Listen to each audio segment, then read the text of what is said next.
আসসালামু আলাইকুম দর্শক শ্রোতা সবাইকে এই নতুন ভিডিওটিতে স্বাগতম। আজকের এই ভিডিওটিতে আমরা কথা বলবো সহবাসের সময় বা বিবাহিত মানুষদের সবচেয়ে জটিল এবং কমন একটি বিষয়, সেটা হচ্ছে সহবাসের সময় ব্যথা হওয়ার কারণ সম্পর্কে। তো অনেকেই জানে না যে সহবাসের সময় ব্যথা হয় কেন, বা অনেকেই এই বিষয়টা নিয়ে অনেক দ্বিধাদ্বন্দ্বে থাকে। সহবাসের সময় ব্যথা হওয়াটা অনেকের ক্ষেত্রে স্বাভাবিক এবং অনেকের ক্ষেত্রে অস্বাভাবিক। চলুন আর দেরি না করে বিস্তারিত জেনে নেওয়া যাক।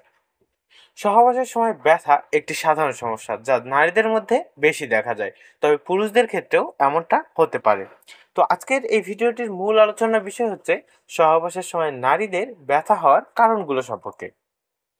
ভ্যাজাইনাল ড্রাইনেস: যদি কোনো নারীর যৌনিপথে শুষ্কতা থাকে তাহলে তাদের ক্ষেত্রে সহবাসের সময় ব্যথা অনুভব হতে পারে, কারণ তাদের এই পিচ্ছিলতার অভাব বা শুষ্কতার কারণে এই সহবাসের সময় ঘর্ষণ যখন হয়, পুরুষাঙ্গ দিয়ে যখন তাদের যৌনিতে ঘর্ষণ হয়, সেক্ষেত্রে শুষ্কতার কারণে ব্যথাটা অনুভব হতে পারে। ইনফেকশন অর ইনফ্লামেশন: যদি যৌনিপথে কোনো ধরনের ইনফেকশন থাকে বা কোনো ধরনের সংক্রমণ থাকে বা কোনো ধরনের প্রদাহ থাকে, তাহলে সেই সমস্ত নারীদের ক্ষেত্রে সহবাসে ব্যথা হতে পারে। তৃতীয়ত কারণটা হচ্ছে মেনোপজ। মেনোপজ পর্যায়ে, অর্থাৎ প্রতিটা নারীর যখন ৪৫ বছর পার হয়ে যায় বা মাসিকটা চিরতর বন্ধ হয়ে যায়, সেই সমস্ত নারীদের ক্ষেত্রে সহবাসে ব্যথা হওয়াটা খুবই স্বাভাবিক একটা ব্যাপার। যদি এই ব্যথাটা অসহনীয় হয়, সেক্ষেত্রে অবশ্যই একজন চিকিৎসকের পরামর্শ নিতে হবে। ল্যাকটেশন: এটা সাধারণত গর্ভবতী নারীদের ক্ষেত্রে এবং যে সমস্ত মায়েদের ছোট বাচ্চা রয়েছে, বাচ্চাদেরকে দুধ খাওয়াতে হয়, সেই সমস্ত মায়েদের ক্ষেত্রে দেখা যায়। তো যখন তাদেরকে দুধ খাওয়াতে হয়, প্রোল্যাক্টিন হরমোন সহকারে বিভিন্ন ধরনের হরমোনের তারতম্য দেখা যায়, যার কারণে এই সময়টাতে তাদের সহবাস চলাকালীন সময়ে ব্যথা অনুভব হতে পারে।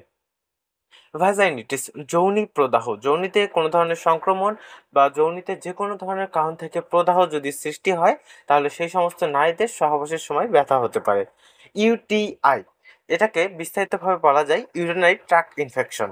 যদি কোনো নারীদের যৌনিপথে ইনফেকশন বা প্রস্রাবের সমস্যা থাকে, তাহলে সেই সমস্ত নারীদের সহবাসের সময় ব্যথা হতে পারে। PID: pelvic inflammatory disease. এই সমস্যাটা যদি কারো থাকে, তাহলে তাদের ক্ষেত্রেও এই সহবাসের সময় ব্যথা হতে পারে। আরেকটা হচ্ছে পিসিওএস, পলিসিস্টিক ওভারিয়ান সিনড্রোম।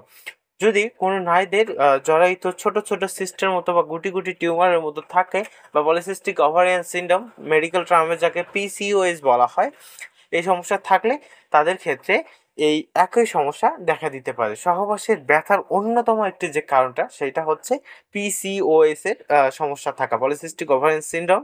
তারপর হচ্ছে ভ্যাজাইনিটিস, ইনফেকশন আর ইনফ্লামেশন। এই সমস্যাগুলোই হচ্ছে সবচেয়ে বেশি দায়ী থাকে। এছাড়াও হরমোনাল ইমব্যালেন্স, এটা তো দায়ী রয়েছেই। তো অনেকের ক্ষেত্রে অনেক ধরনের সমস্যা দেখা দিতে পারে। এখন আমরা একটু পরামর্শের বিষয়টাতে আসি। পরামর্শ হচ্ছে বিভিন্ন জনের ক্ষেত্রে বিভিন্ন রকমের হতে পারে। অনেকের হচ্ছে যৌনাঙ্গের বিকৃতির কারণেও এমনটা হতে পারে। তো যাই হোক না কেন, আপনারা চেষ্টা করবেন, আ যদি আপনাদের ব্যথাটা অসহনীয় পর্যায়ে চলে যায় এবং বেশি হয়, তখন একজন চিকিৎসকের পরামর্শ নেওয়া। আর যদি দেখেন যে মাঝে মধ্যে একটু হালকা ব্যথা হচ্ছে, এটা হতে পারে পুরুষাঙ্গের সাইজ যদি বড় হয়ে যায় বা যৌনিপথটার ফিজিক্যাল গঠনটা যদি একটু আ আ চাপা জাতীয় হয়, সেক্ষেত্রে একটু সমস্যা হতে পারে।